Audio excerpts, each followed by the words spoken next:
Welcome to today's webinar, compiled and produced by the team at biznews.com.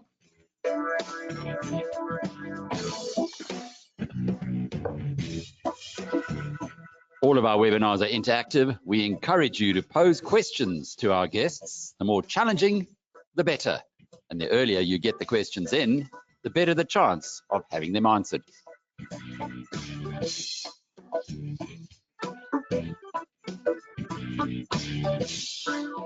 The recording of this webinar will be available later today on the biznews.com channel on YouTube. Welcome to today's 12J investment webinar. I'm Jackie Cameron for BizNews. With me, I've got Jaco Gerber, co-founder and group CFO of Futureneers, and Dion Lewis, who is also with Futureneers Capital. He's the co-founder and CEO. And if you joined us at previous 12J webinars, you'll be familiar with Dion Lewis, who presented on another 12J earlier this month. But so Futureneers are experts in 12J. So let's first of all, we're going to get into some very interesting details on the KSE Solar Fund today. But before we get into the meat of that, Dion, could you perhaps briefly just sketch out a bit of background about Futureneers Capital? Thank you, Jackie. So Futureneers Capital has been around for about 4 years now. Initially was founded as a VC, purely for venture capital investment into tech-related opportunities.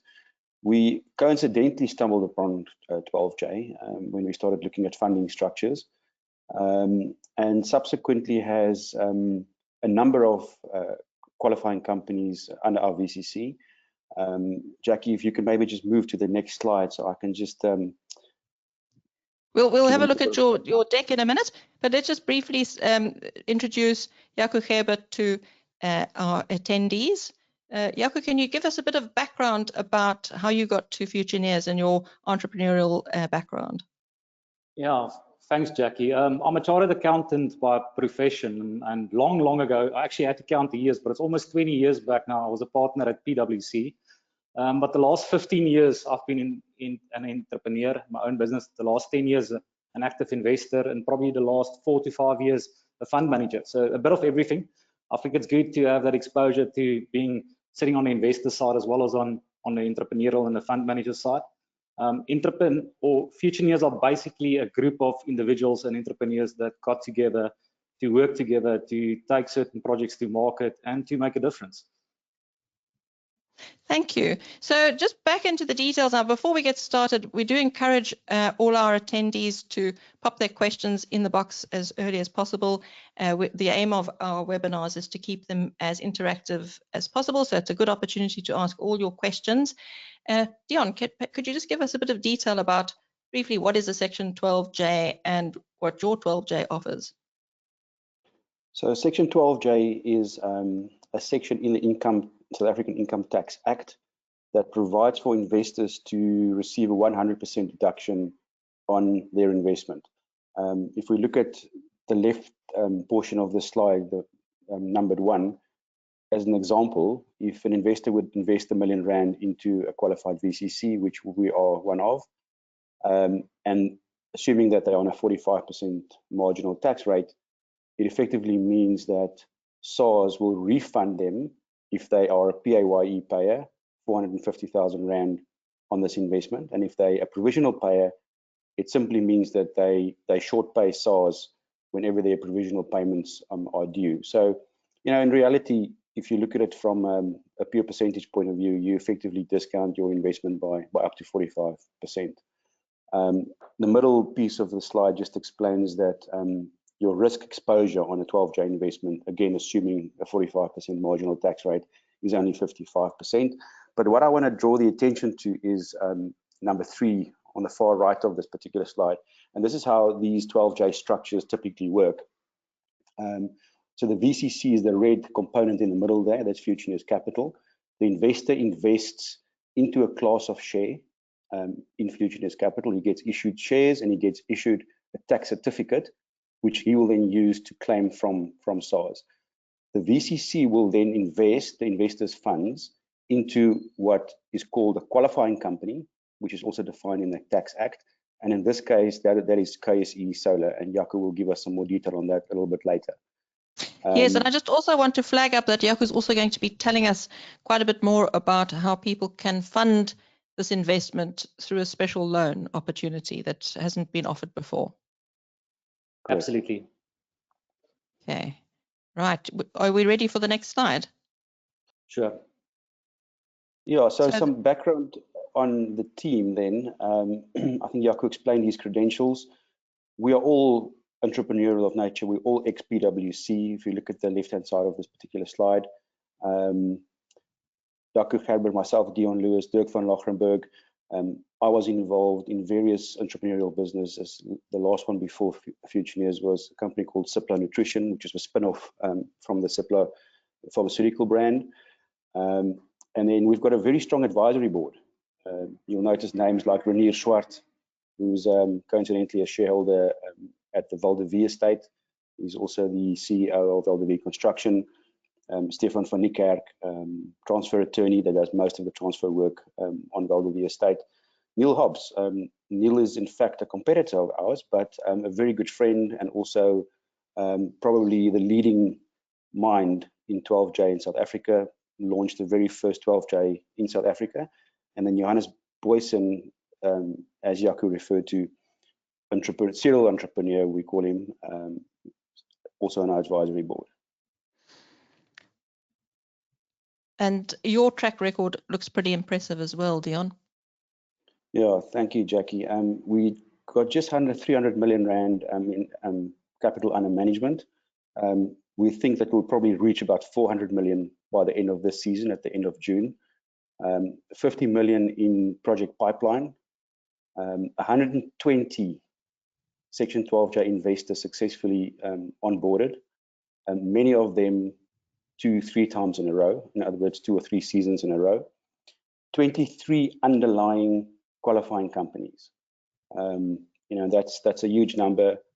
Each of these almost represent a mini fund in itself. 4 VCCs under management, of which Futureneers Capital is one. And then we've issued over 200 Section 12J certificates since we started. So you're real experts in this field, actually. So safe pair of hands for people who are thinking about the 12J opportunities. We believe so. And then a bit more about your team here. You had your broader team, but you also have the people who are working on the nitty-gritty of the underlying investments. And because you're entrepreneurs, you mentioned to me earlier, you said that this isn't just a fund for you. You're managing underlying businesses. Yeah, Jackie, if I may take this one. I think we're very proud of the whole team we put together for the Ski Solar Exchange. Like you said, then it's very important for the investor to understand who's actually looking after their money. And not only just on the fund manager side, because I think lots of these funds focus just on themselves, who's managing the money, but the real importance is who's actually managing your asset. So it's got to be an operational team. It's got to be a team with skin in the game. I'm going to mention it a few times, but it's one of our investment requirements that the operational team also needs to put money into the 12J that's linked to the specific asset. In this case, myself, Anton and Ricky and Dion, we all invested in the specific project. And we got a team together that is basically a good balance between technical skills, operational experience, and finance. So if I can just go through the guys, on the left-hand side is Anton Boshoff. Anton is the ex-CEO of Big in Africa, a big infrastructure group. Anton has managed about 30 billion in projects over the last 20 years as the CEO of Big. To his right is Ricky Heiser. Ricky is the CEO of AEC. AEC is a very fundamental part of the team because they're responsible for our feasibility studies, as well as the rollout and the construction of the 12J projects. And I think there's very few companies that's got a pedigree like AEC. They've got 225 megawatt of full wrap EPC, and EPC just stands for engineering, procurement, and construction, because that's effectively what a solar project is. It's engineering the right project, then you've got to build it, you've got to construct it, and then you've got to maintain it. So a very important partner for us is Ricky and AEC. To his right is Caressa. Caressa, we call her our little genius. There's very few people that understand the solar industry as well as Caressa. She's done multiple feasibility studies for organizations like Investec and Standard Bank. Rulani is the CEO of of a few large renewable energy companies, and she's a non-executive director on our board. And I fill the balance on the right-hand side. I think important for all of us is to understand that it's a combination of engineering, finance, and all sorts of skills, and the team is fully operational and very much invested in the projects that they look after. Jaco, before we move to the next slide, can you just explain for our attendees what the difference might be between a fund manager, say like an Investec type fund manager who takes your money, puts it in a fund that in turn invests in listed companies, and an opportunity like yours? Do you get different returns? Are there different risks? How would you describe your role compared to those fund managers? Jackie, thank you. That's a good question. I think traditionally the bulk of fund managers focus on, it's almost like a scenario of other people's money. They look after people's money, they deploy that funding or capital into different entities, but 9 out of 10 times it's different people that's actually operating the investment that they just made. In our case, we want to be involved in the whole supply chain. We make sure that we pick the projects, and it makes sense with our entrepreneurial background that we get involved in the projects as well. So we'll take an active role in the projects. Simple things, even like when we order the solar panels from China, Dion got involved in organizing the letter of credits. We make sure that the stuff is delivered in the harbour in Durban. Small things, make sure that there's insurance on it. And those small little things make a big difference when it comes to the management of the asset. And at the end of the day, it reduces the risk for the investor. And that's what it's all about. So you're actually eating, breathing, and sleeping this investment along with the people who put their money into this fund. Absolutely. Thank you. And now let's have a look at the cost of solar, which you say is rapidly decreasing.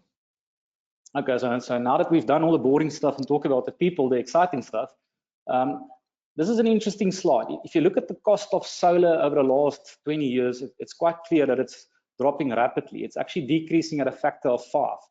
And I'm not sure if you can see at the bottom of the screen, there's a little gray area there. And that's basically the stage when solar energy or alternative energy becomes feasible, because at that point of time, it starts competing to the rates that the typical municipalities and ESCOMs and utility organizations are charging. So if you look at it since 2016, solar is a very feasible investment project. It's becoming more and more competitive, and the prices keep on decreasing. Now, the reasons for these decreases are multiple. The biggest one is a learning curve.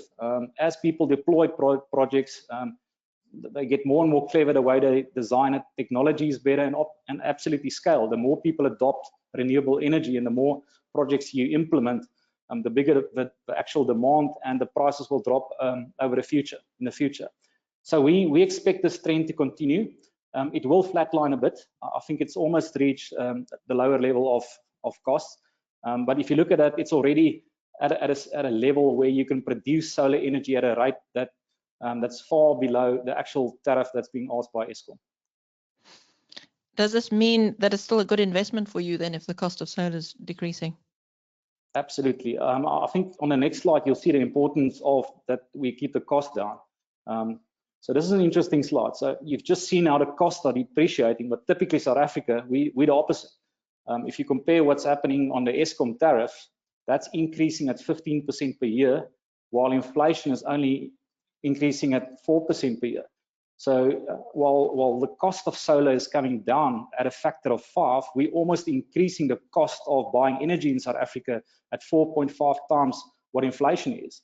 So what it means is that there's a fantastic opportunity, because there's this big gap in the middle where companies are paying very expensive money for buying energy from ESCOM, while it's getting cheaper and cheaper to actually produce energy and clean energy via solar panels. And that's really where the opportunity for KSE is. And that's in the middle. That's between that red line, which is the ESCOM increase, and the yellow line, which is the inflation rate. So if you look in the middle of those two, that's where KSE plays a major role, and that's where we proposition our value proposition.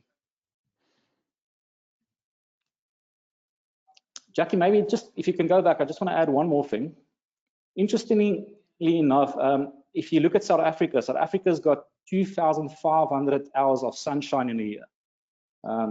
In the UK, we actually have 39% more sunshine in South Africa compared to the UK. But in South Africa, solar energy is only 1% of our total energy generated, while in the UK, it's 4%. So that simply means two things. That number one, it's an awful place to You never want to live in the UK. That's number one. We need to be grateful to be living in a wonderful country like South Africa with weather like this. And the second thing is, there's a massive opportunity for solar going forward, and it's going to increase significantly over the next few years.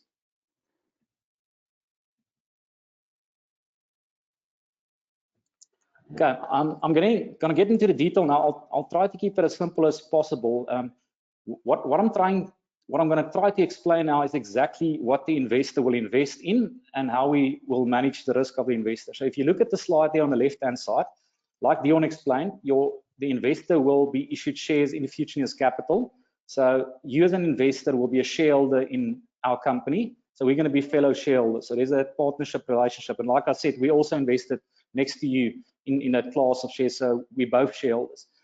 What happens then is Futureneers Capital deploys that capital. That capital that we raise now would go down and flow into KSE, which we refer to as a qualifying company or the operating company.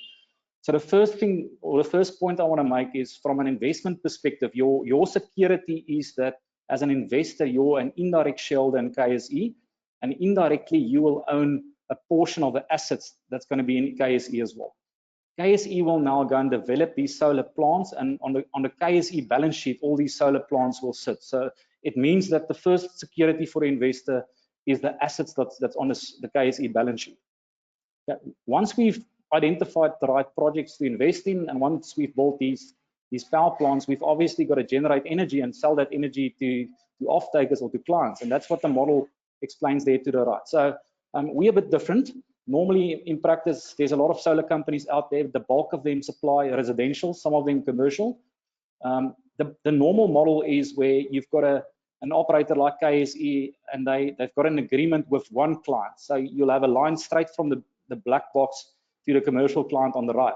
So effectively, you've got one off-taker or one client, and you've got an agreement to sell solar energy to that client. Our model is a bit different.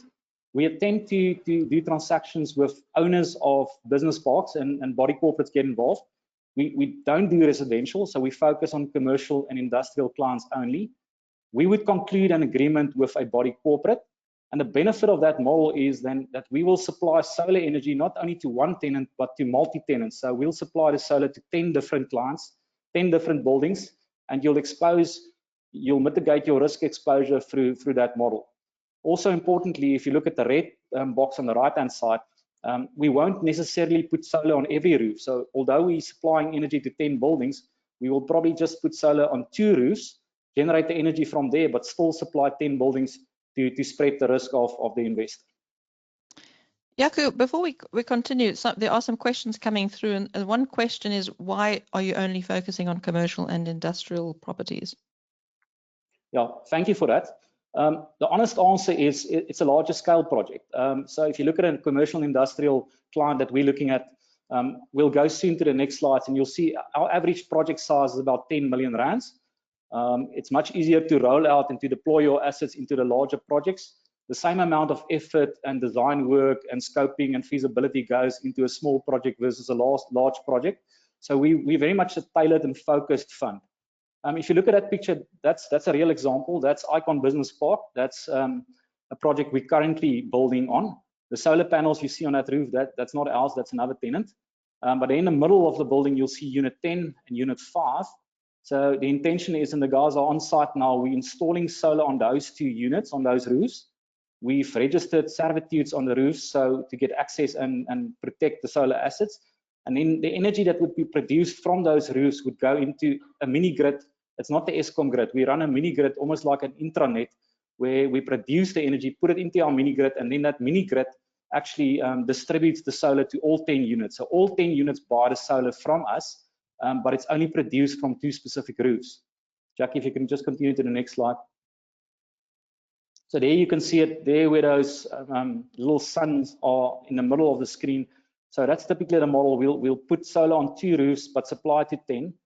Also important is the scaling of the project. So we'll make sure that we will probably never go more than 50% of the total energy usage of the 10 units in total. The reason for that is we don't want to supply into the grid. It's difficult supplying to Eskom. It's difficult to get your money back. So the model is to supply energy on a preferential basis to your various clients. And if you scale it correctly, each and every kilowatt hour that you generate from the plant, you will sell it to your clients because the offtake is large enough, because the total demand is actually double what you're producing. What it also does, it gives you opportunities to in the future put some more solar on some other roofs and then increase your capacity, and it works very well the way we roll out the model. So let's move on to the fees then. Who's going to tackle that difficult one? How about Dion? I'll take him. I won't frame for rules. I think on the fees is very important is full disclosure of fees. So the way we structure our fees is we charge a 5% upfront fee. That 5% is included in your subscription price. So it means you get a tax deduction on the fee as well, because it's part of your capital that you invest. So your effective cost of investing is 2.75%. That's at commencement of investment.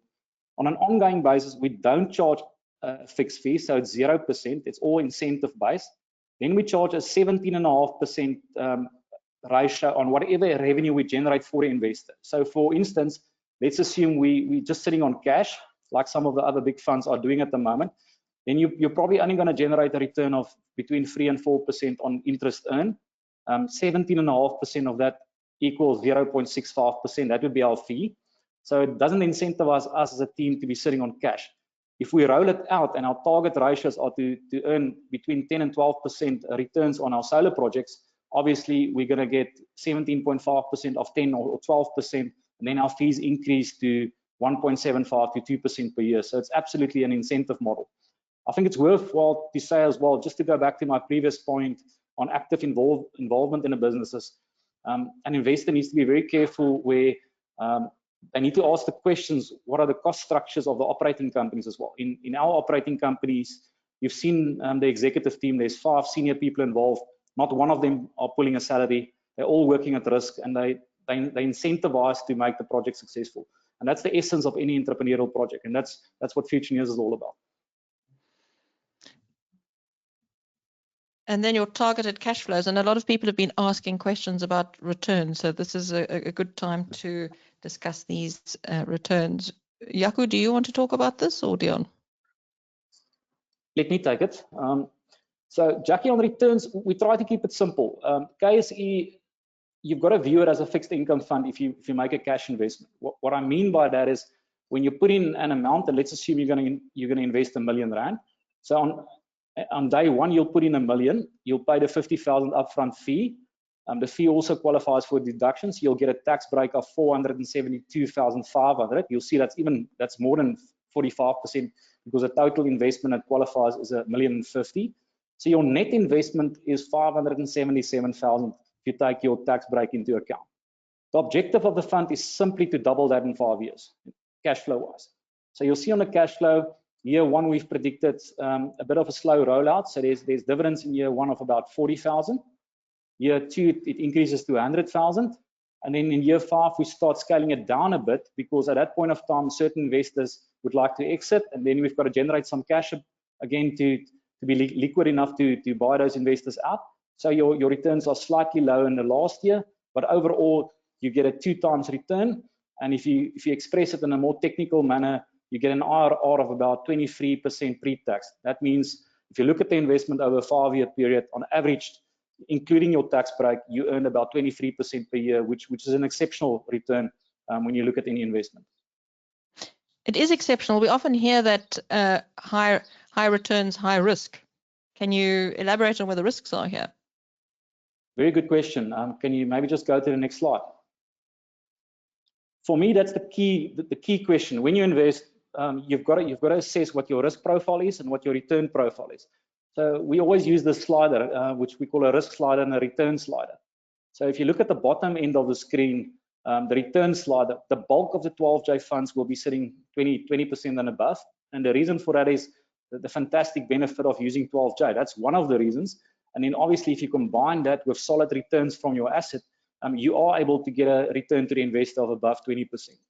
Now, normally, if it wasn't for 12J, you would probably have to go and invest in startups and really risky ventures to get 20 to 30% returns. So your traditional venture capital investment normally return 30% plus or 20% plus. So from that perspective, any 12J makes sense because it takes an investment that's not as risky. And if you go into the top side, where we position a solar fund, it's very much on the low to medium risk side. And the reason for that is twofold. Number one, like I explained, there's an asset backing the investment. And the second part is you don't invest before you've got an agreement in place. So effectively, before we invest, we make sure we've got a 20-year agreement to actually sell all the solar we produce to certain clients. So it basically becomes a function of building the solar plant and then collecting the money that's owed to us from the tenants and making sure we manage that money. So risk versus reward ratio on the low side as far as risk is concerned, exceptional returns compared to the risk profile. And then, Jaco, one of the advantages of your fund is that you have these innovative funding options. Can you take us through some of these options? Do we want to start with the global hedged one? Yeah, I think I'm going to ask Dion to cover this one. It's his baby. Sure, Dion? Thank you, Jaco. Okay, so in this example, we assume that the investor would want to invest R1 million. Now, this structure was effectively born out of investors in the previous tax season that said to us, they want to do a 12J investment, they want to qualify for the tax break, but they're not sure whether they want to tie up their capital in South Africa for 5 years. And we simply said, well, let's go and develop a hybrid product that you could effectively take your cash offshore, let it earn dollar-based returns, but then at the same time, gear against your offshore investment to make a local 12J investment.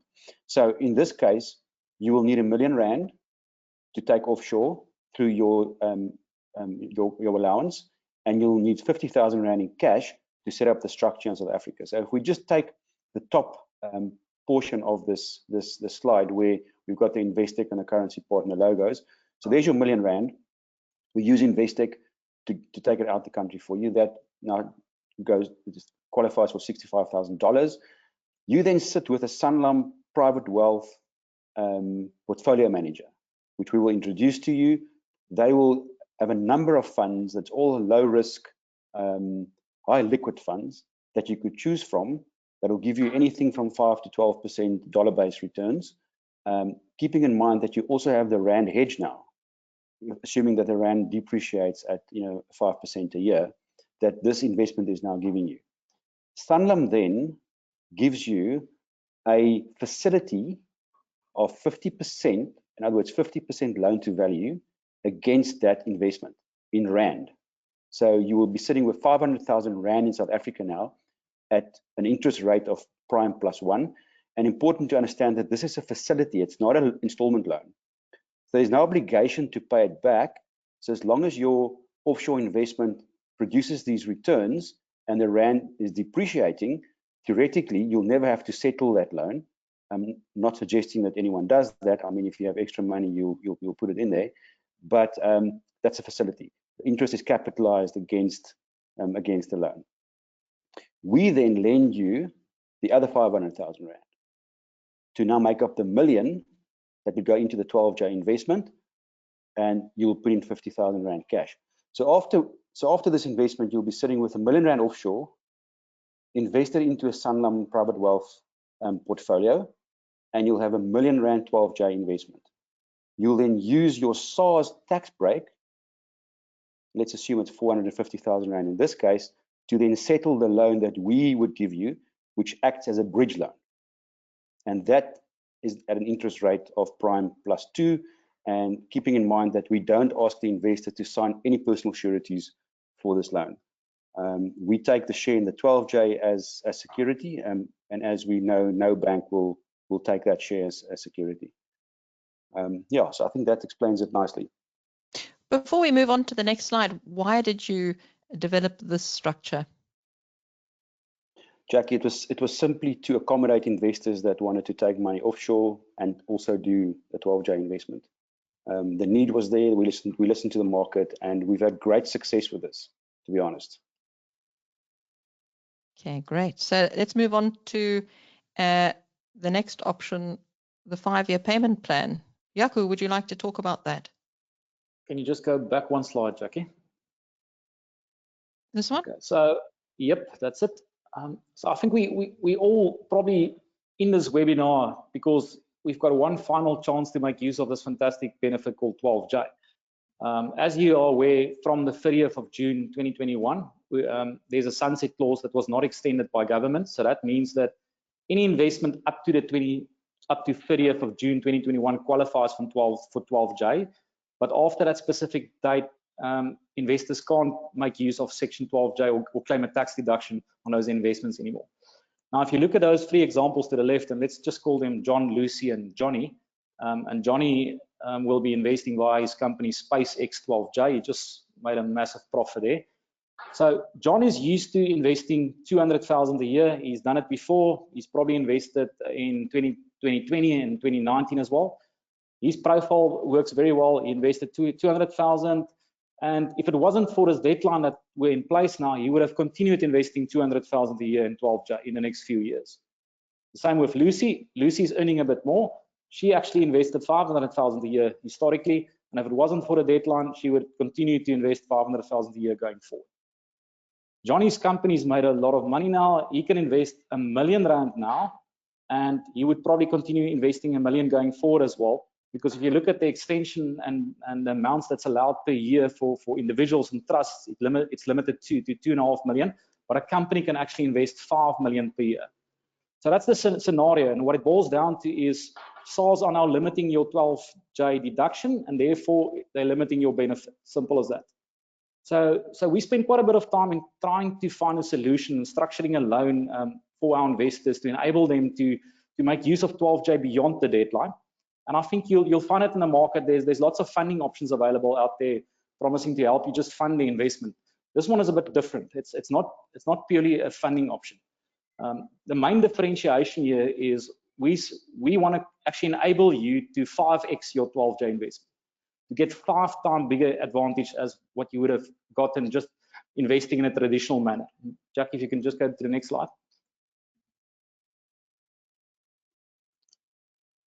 So the scenario is simple. So John would continue from a cash flow perspective. I can't go to John and now say, John, please invest $1 million, because I want to give you $1 million advantage of 12J, because John doesn't have the cash flow to put down R1 million. So we've developed a product, and it's called a 5-year payment plan, where John would simply continue paying his 200,000 a year as if he's investing in 12J as per usual. It's structured as a loan. So John would put in 200,000 now, and we would give a loan of 800,000 at the end of June to John through our loan company. The terms of that loan, I'll get to that, but it's a very simple project. It carries a low interest rate, and it enables John now to be issued a Section 12J certificate for R1 million. In Lucy's case, she's used to paying 500,000 a year, so we can actually increase Lucy's 12J benefit to up to 2.5 million, and that's the maximum level as far as individuals and trusts is concerned. And a company, we can actually do a structured transaction for SpaceX 12J or Johnny to do a 5 million investment, which is payable at 1 million per year starting before the 30th of June and continuing $1 million a year for the next 5 years. So from a cash flow perspective, the aim of this product is to put you in exactly the same position. It's business as usual. Just continue what you would have invested normally if the deadline wasn't there. Okay. Remember what's happening now. And how does the tax deduction work? Does it carry through to future years? Very good question. So this is the key thing here, and we got clarity on this. And maybe before I go ahead, I just want to say we'll have a separate webinar in a week's time with Alec on the specific subject on carrying forward your tax losses and creating your tax losses. And we'll also invite the tax expert to that seminar. So I'm not going to go into too much detail today. And it will be announced soon when that webinar will take place. But effectively, what we're doing is we create a tax loss. So in the case of a company, let's start with the one at the bottom. The company is very simple. The company invests 5 million, 1 million in cash, 4 million loan. So now you've got a 5 million deduction. Let's assume the income of the company for that year was only $1 million. So now the company creates a 4 million tax loss. Very simple. You carry it forward because your financial statements are going to show a loss. Next year, assessed loss carried forward, and you can utilize it going forward, provided obviously the company keeps on trading. So you've got to comply with the normal trading rules of SARS. That means your company need to continue trading. It needs to continue trading in the same vertical. That's non-12J tax rules, but it's applicable to the trading of the company. Now, I think in the past, what we did in the industry, and we all did it, all the 12J advisors advised investors, if you were investing in your personal name or in a trust, you would limit your investment to your taxable income for a specific year, and you would not create a tax loss. Now that advice was actually perfect and spot on, because in the past there wasn't a deadline. So you could always invest an additional amount in the next year to make use of the investment in the next year. Things are different now, because now there's a deadline and you can't do an investment next year and claim the tax benefit. So from a personal investor perspective, you can create a tax loss. There's no different. SARS doesn't treat an individual investor different compared to a company, provided you still comply with the normal SARS income tax rules. And that's the stuff we'll clarify in the next webinar. So the idea is to 5x your investment. If you're comfortable with cash flows, obviously that's a key requirement. We're not going to provide a loan and for somebody to invest 200,000 a year for the next 5 years if you can't afford it. So there will be a proper loan application and assessment process, and it will be a loan of 2 million that needs to be repaid over the next 5 years. So the loan terms are very simple as well. It's a 5% interest rate, so prime less 2%, and that interest rate is going to apply for the full 5 years. Jackie, I think that's on the next page. Okay, that's brilliant. Well, you've just answered Justin's question then, because he wanted to know about that rate. Okay, Justin, we've structured a special rate for you. It's 5%, and we take an extra 1% as a structuring fee, which is our margin. So you're looking at financing this vehicle at prime minus 1% over the full 5 years. So it's a below prime interest rate that we're going to charge. So it's a very low cost of finance structure.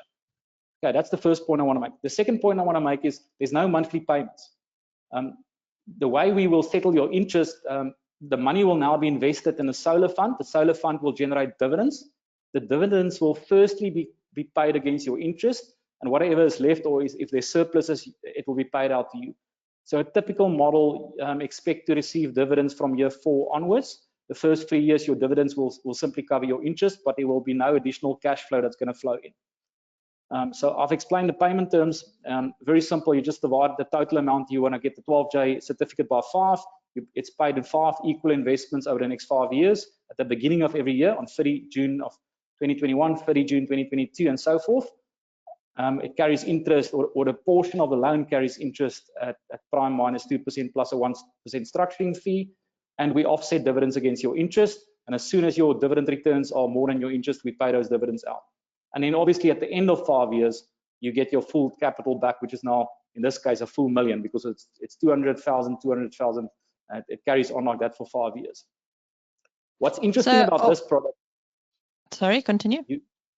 What's interesting about this product is your risk profile, because suddenly you've got a bit of liquidity in 12J, which was normally not the case, because normally before, if you made a 1 million investment, your full 1 million would be fixed for the full year. Now you put a step payments in, you'll put 200,000 a year in for the next 5 years. So there's a bit of flexibility and liquidity. Also, your first 200,000 is fixed for 5 years. The second 200,000 is in the fund for 4 years. Your third 200,000 is in the fund for 3 years, and so forth.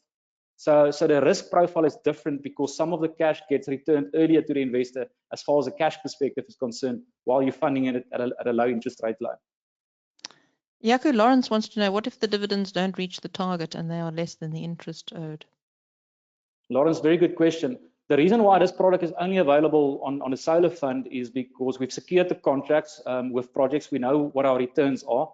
There's still a major gap between the returns. We're returning between 10 and 12% on a solar project, while the interest is only 5%. So there's a good margin. The chances of the dividends not covering the loans or the interest is very low. Thank you.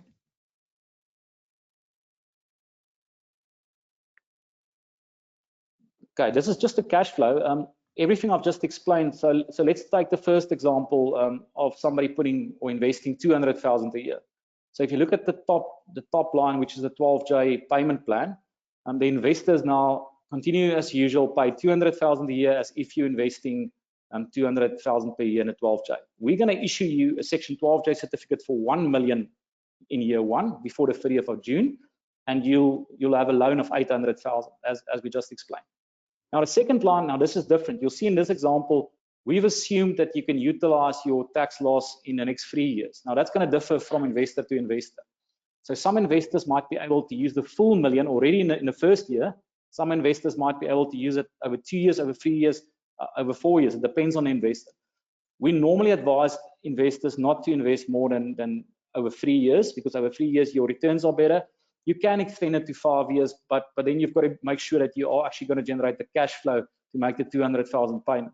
So in this example, you'll see instead of getting the full 450,000 tax benefit in year 1, which you would normally get on a million investment, you get 153,000 in year 1. You'll get 148 in year 2. I've assumed 34% in year 1, 33% in year 2, and 33% in year 3. Now, obviously, these returns obviously drive your ultimate return per year. And if you look in the left corner of left bottom corner, you'll see your pre-tax annual return is 23.4%. Obviously, if you're an investor that utilizes the bulk of that tax benefit in the first year, that's going to increase. If it takes longer to use that tax loss, it's going to decrease slightly. But like I said, very attractive returns. Jaco, while you were still on this slide and on this issue, Linda would like to know, can you invest without taking this loan? So presumably take advantage of this, not loophole, but sort of creative accounting. Linda, you can definitely invest without the loan, but then you have to do a full cash investment. So in your case, in this case, you would need to pay R1 million. So R1 million is very similar to this, because you can't invest after the 30th of June 2021. That's when the sunset clause gets to an end, and then that's effectively the last date that you can get a Section 12J tax deduction. So the loan is a way to facilitate cash flow longer than 2 years, but the transaction has already 100% occurred before the end of June. It also means that you've got a liability to repay that loan. So the loan company will make sure that you're able to repay the loan as well, but your cash flow is spread over 5 years. But obviously, you're always welcome to do a cash investment, and then you can just refer back to the previous example I've shown on the tax investment example. And Linda also has a question, when are the dividends paid? Linda, the dividends are paid at the end of every year. If you look at this model in the middle of the screen, it will give you a good idea. So in this example, you'll have a total dividend of 29,000. Now, interestingly enough, is obviously we'll deploy the cash a bit slower on this model compared to some of the other asset models, but we're targeting a dividend yield on your cash portion, because that's the relevant portion for you as investors. It's all about your cash flow. So on your cash, we're targeting about 11% yield on that amount. So you'll get a dividend of 29,000. It will be fully taxable. So there's a dividend withholding tax that we as Futureneers will withhold and pay over to SARS. So that's 20% in that first year after 29,000. So we'll pay 5,800 over to SARS on your behalf. That leaves 23,000 left on the loan. That 23,000 will then be utilized to pay the interest on the loan. Then the next year. At the end of the next year, obviously, we're just starting to deploy the cash there. Now we're starting to get more and more projects going. Your dividend is increasing all the time. Next year, you'll get 40,000 dividend. You'll pay 8,000 of tax to SARS. There's 32,000 available. That's settling the loan. You can see at the top the dividends. You're not going to receive the dividends, because the dividends need to pay the interest on the loan. From year 4 onwards, you actually are settling the loan, and then you'll starting earning dividends. And in year 5, you'll earn a full dividend, and you'll see that there's no more interest on the loan because you've repaid the loan. And then obviously at the end of 5 years, as part of the model, whatever you put in now, but that's 200,000 times 5, so you'll get $1 million back at the end of 5 years, minus our fees upfront. You'll get that back, and obviously you need to pay capital gains tax at the end when you exit. Thank you, Jaco and Dion. Quite a few questions coming through here. Let's start with the minimum investment sums. What is the minimum you need to invest in this 12J? Dion, you want to take it? Okay, so although we advertise R1 million as a minimum investment, we are willing to take investments, as low as 200,000 rand. So yeah, investors must talk to us. We will talk on lower than 500. Jackie, and then Stefan has a follow-up. Yeah, sorry, Jaco, continue. Yeah, just to clarify that, so effectively the 1 million is a private, we're issuing a private placement, so that the directors may consider any offers below 1 million, but it doesn't mean that your offer will automatically be accepted. Anything above 1 million will automatically be accepted. Anything below 1 million, we need to consider on a case-by-case basis. Then for a 5-year loan plan, obviously a minimum is 200,000 a year times 5, that equals $1 million. So anybody that's willing, that wants to make use of the 5-year plan, that's an automatic exception because the total investment over 5 years is $1 million. Can you just elaborate on that screening process for investors? How does that work? Jackie, it's really to protect the investor. We don't want to take money from somebody that invests a massive portion of their total worth into 12J. The Act has been written, the Companies Act and some of the other clauses, very specifically that as soon as you make an investment of more than $1 million, it's almost assumed that you're a sophisticated investor. Anything below that, we'll apply certain screening. Normally, we allow, if you've done 12J before, you understand how it works, it makes sense to actually enable you to make a further investment. If you're new to 12J, we've got to spend some more time with you. It's a bit more risky. You need to understand all the risks that are involved. Well, there are lots of questions coming through, and Bruce wants to know the 12J solar space is getting quite crowded. What differentiates yours from the competitors? Yeah, Bruce, if you go back to that slide, we number one, we're not playing we're only playing in a commercial and industrial space, and our model is very, very unique with the body corporate, where we do a multi-tier, multi-tenanted model. That Sunderland Ridge, for example, there's 77 commercial and industrial buildings in that business park. We've won the first part of it, which is 10 buildings, which we're building now. We've already secured the second one for another 12 buildings, and there might be an opportunity to do a third one as well. So very much focused. We've got a team of people, Anton and the guys, they're chasing projects and looking for the right projects on a daily basis. And through AEC, we do feasibility studies on a lot of projects. So we'll pick the right projects, but we've got people out there searching for the right projects all the time.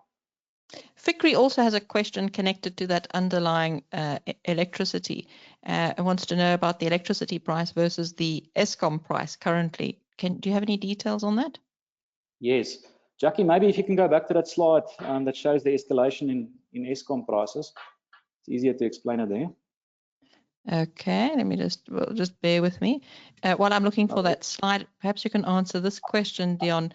Stefan wants to know, 400 million is not that much to invest. Is the company taking on large amounts of debt to fund development?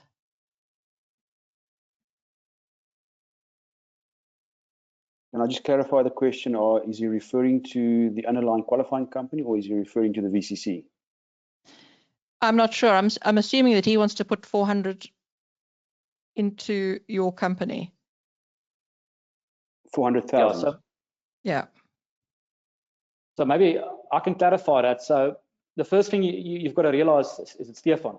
If he makes an investment, that loan portion through the investment, that's between a separate company and the investor. So the full cash goes into the VCC.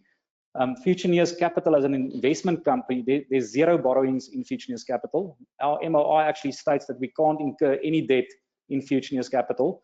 So the vehicle that the investor will be subscribing for shares is zero debted. There's no debt in that company. We're not allowed to do any debt. We're not allowed to use any assets as security. In the operating companies, and that's what Dion is alerting to. So at the bottom, in the solar company, we might at some point of time consider gearing some of those projects. And the reason for that is to generate additional cash to repurchase shares for investors, to exit investors, and to create liquidity in the operating companies. But as far as the investment company is concerned, it's a clean company. There's capital and investments in there. Thank you. And then back to the question about electricity prices. Here's your slide.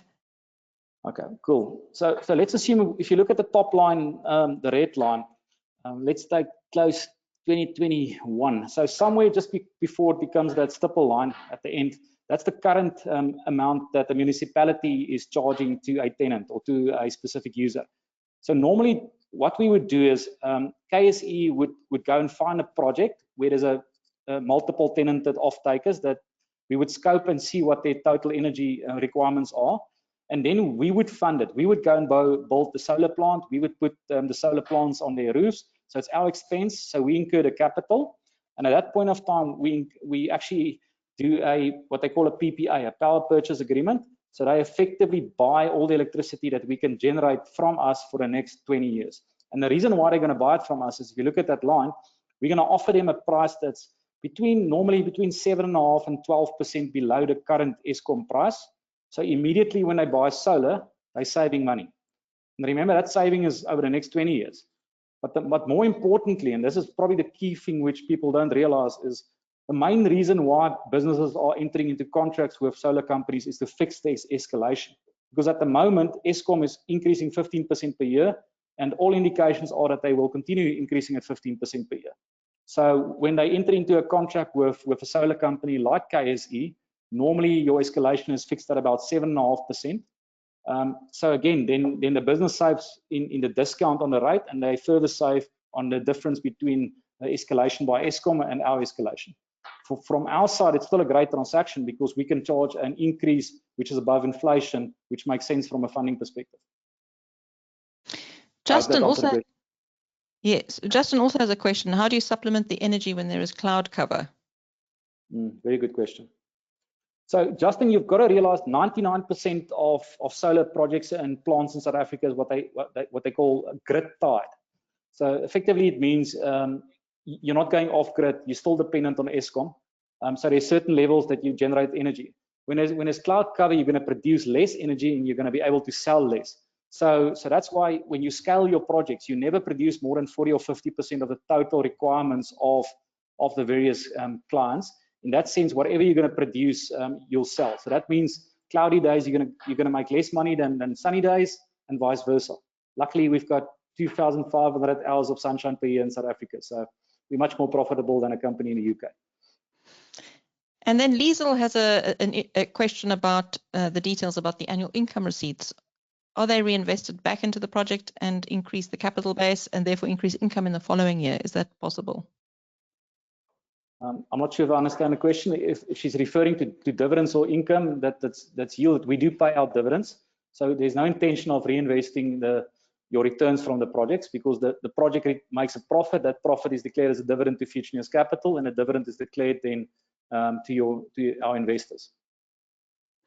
Linda also has a question. When are the dividends paid? At the end of every year, once a year. Is that in December or at the end of the financial year? That's normally our financial year, which is May, end of May. So we try to declare dividends either May or June of every year. Justin has another question about the electricity. He wants to know, can you provide more information around your partner managing the actual technology? Yeah, so the partners are, we formed a separate company called Key Solar Exchange. The technology partners involved there is Turnkey Solar, which is a company owned and managed by Anton Boshoff, which I showed you, and the other partner is AEC. Now, AEC is probably one of the largest EPC producers in South Africa. That's Ricky Heiser. I went through his credentials in the beginning. They've done more than 18 megawatts of projects, commercial and industrial projects, which is in operation still at the moment. They've done a lot of work in Namibia, into Africa. So it's one of the big players as far as solar installation and construction in South Africa is concerned. And then on the feasibility side, we're dealing with a company called Clear Watt. That's Caressa, and she does the feasibility studies. And what it basically means is you've got to make sure that the project you invest in makes sense. Many people think you're just going to throw some solar on a roof. It doesn't work like that in a commercial space when you have to invest 10 million. You've got to work out how it works. You've got to design it. There's different profiles. Rates are different in summertime versus winter. So there's lots of engineering that goes into an actual proposal, and that's even taking place before we invest. So that scoping process is done through KSE in partnership with AEC and Clearwatt and Turnkey Solar. Quite a few questions coming through from people wanting to have more of the details, and I just want to alert our attendees to the links that are in the chat box. If you go through those links, you can register your interest in this 12J opportunity, and my colleagues at BizNews will email you all the details you need. And there's also a recording of this webinar, which will be put up on YouTube later. So that's to answer all of the people who wanted to know about that. Somebody also wanted to know, Jaco, is it possible for you to consider expanding this 12J to sectional title complexes? What's your thinking about sticking to commercial versus maybe moving to residential? I think very good question. I think strategically now there's enough in a commercial and industrial space to focus short term just on that. Like I said, we've got to fill that pipeline, and we know that space very well. Obviously, we can go to sectional title buildings in the residential space later on. But at this stage, short term, that's not our thinking, that's not our strategy. We laser focused on commercial and industrial. Thank you. We're coming to the end of the webinar. We have Lawrence really wants to know quite a lot more detail about whether he can use the Investec overseas facility and still pay only 1/5 of the loan using this facility you were talking about. So perhaps you could just elaborate there on what those options are, Dion. Jackie, if you can just go back to that slide. Back the other way, sorry, let's see.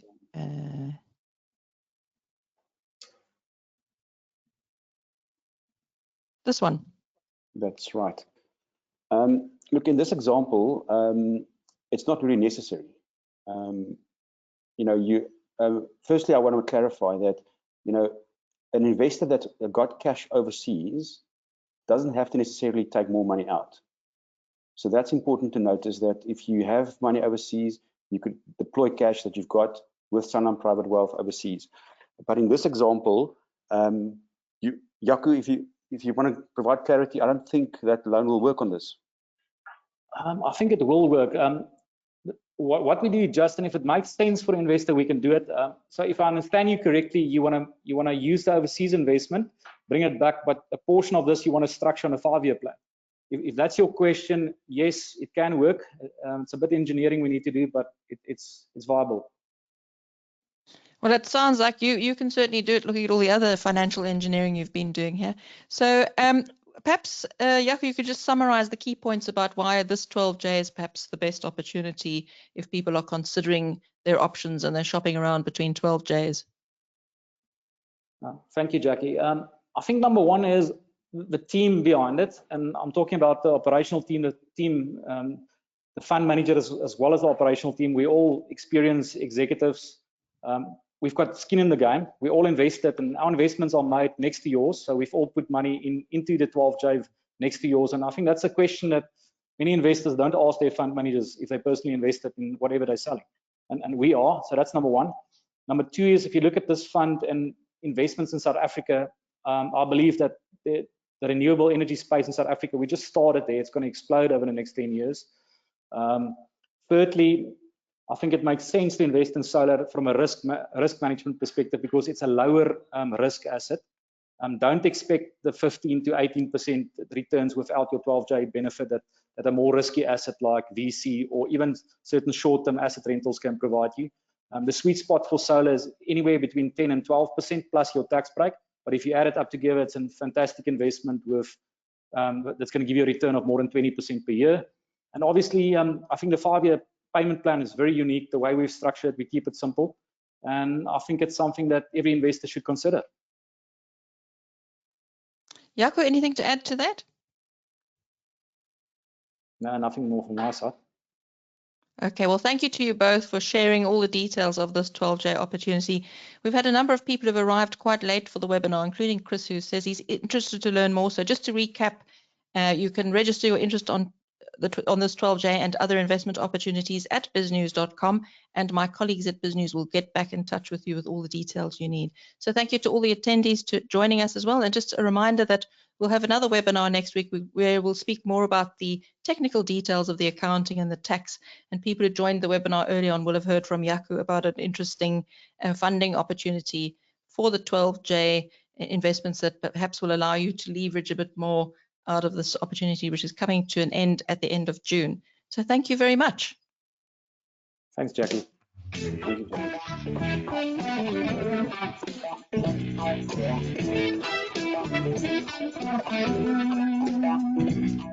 Welcome to today's webinar, compiled and produced by the team at biznews.com.